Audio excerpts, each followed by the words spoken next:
Hola, hola, buen día, ¿cómo estás? Me da mucho gusto saludarte, espero que te encuentres muy bien. Pues vamos a dar inicio a una lección más en nuestro curso de comunicación y lenguaje, así que vamos a comenzar. Para ello nos vamos a situar en la página 134 y vamos a hablar acerca del verbo. El verbo, como bien sabemos y como vamos a recordar, es prácticamente cualquier acción que realiza el sujeto dentro de la oración. Entonces, si recordamos en la primera unidad vimos que el núcleo del predicado es siempre un verbo y el verbo es una palabra que expresa una acción. Peter, que es el sujeto, estudió. Eso quiere decir que el verbo es estudiar. Ahora bien, infinitivo. ¿Qué es un infinitivo? Un infinitivo es un verbo que no está conjugado. O sea, se puede conjugar, pero para diferentes fases. Por ejemplo, estudiar es el verbo, pero yo no puedo decir yo estudiar, él estudiar, tú estudiar, nosotros estudiar, ¿sí? Eh, en realidad, el verbo en infinitivo es el estado natural del verbo, o sea, la palabra como tal, el cual puede ser conjugado. Para ello existen tres tipos de conjugación. Veamos. Primera conjugación es cuando el verbo termina en ar. Segunda conjugación cuando el verbo termina en er. Y tercera conjugación cuando el verbo termina en ir. Ok. Como bien sabes, si se habla de una persona es singular. Eso quiere decir que el verbo también se conjuga en singular. Si se habla de dos o más personas es plural. Eso quiere decir que también el verbo se conjuga en plural. Esto es bastante intuitivo y bastante fácil de comprender. Nosotros por naturaleza ya decimos, por ejemplo, tu mamá trabaja. O no podemos decir tu mamá trabajan, porque se habla de una persona y tiene que coincidir la persona o el sujeto en este caso con el verbo. Singular, singular, plural, plural. Bien, tomando esto en consideración, vamos a resolver los ejercicios de la página 135. Y dice el ejercicio 16. Peter tiene que hacer muchas tareas y las ha escrito en una lista. Subraya los infinitivos y anota en tu cuaderno a qué conjugación pertenece. En este caso, acompañar a la tía María al mercado y cocinar las verduras. El infinitivo es acompañar y es de primera conjugación. Y así sucesivamente con pedir, leer y elegir. En el ejercicio 17 deberás de subrayar las formas verbales de esta nota. Escribe el infinitivo en tu cuaderno e indica a qué conjugación pertenece. Por ejemplo, el primer verbo que vamos a encontrar es, y vamos a leer la nota. Esta tarde, después del colegio, iré a casa de Jaime. Iré es el primer verbo. Aquí está el ejemplo. El infinitivo es ir y la conjugación es tercera conjugación. Ok.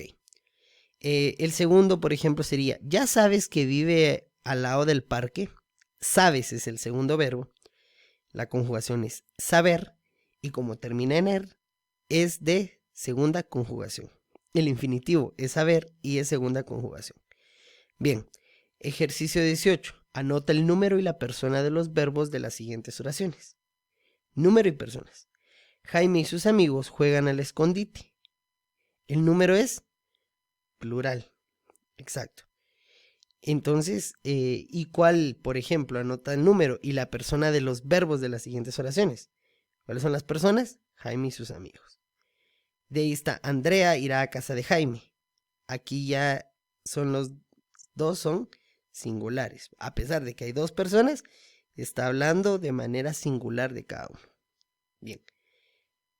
De ahí dice, ahora cambia el número y la persona de los verbos anteriores.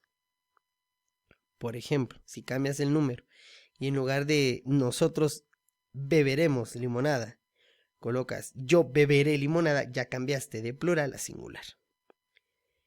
Ok, vamos a seguir. Cambia el número y la persona de los verbos destacados según se indica. Jaime vive al lado del parque. Es segunda persona del singular y sería cambiándolo, sería tú vives al lado del parque. Porque te están pidiendo la segunda persona del singular y si revisamos la tabla, la segunda persona del singular puede ser tú, vos o usted. ¿Estamos? Entonces, ahora dice, tú abres la puerta. Esto está en primera persona, en segunda persona, perdón, del singular. Ahora lo tienes que pasar a primera persona del plural. ¿Cuáles pueden ser para primera persona del plural? Aquí está. De ahí tenemos un gato y un perro. Eso es tenemos nosotros, muy bien. Entonces es en primera persona del plural y tienes que pasarlo a tercera persona del singular. Entonces debes utilizar él o ella. Y por último, señala en tu cuaderno los cambios que hay en estas parejas de verbos. ¿Cómo? Come. ¿Qué cambio hay? ¿De persona o de número? En este caso, de persona. Marcamos con una X. Escribes, escribimos. Aquí cambia el número, exacto, porque pasó de escribes a escribimos, varios. Lees. El lee, tú lees, sigue siendo, el cambio es de persona, porque pasó de tercera a segunda. Hablan, hablamos. Muy bien. El cambio, entonces, aquí es de persona también. Y por último, reímos, río. Aquí cambia el número. Muy bien. Espero que entonces todo haya quedado claro. Por favor, si puedes, avanza a leer, solo a leer las reglas del uso de GIJ, porque en nuestra próxima clase vamos a platicar sobre esto, en la clase virtual en Zoom. Así que cuídate mucho, espero que estés bien y nos vemos hasta la próxima.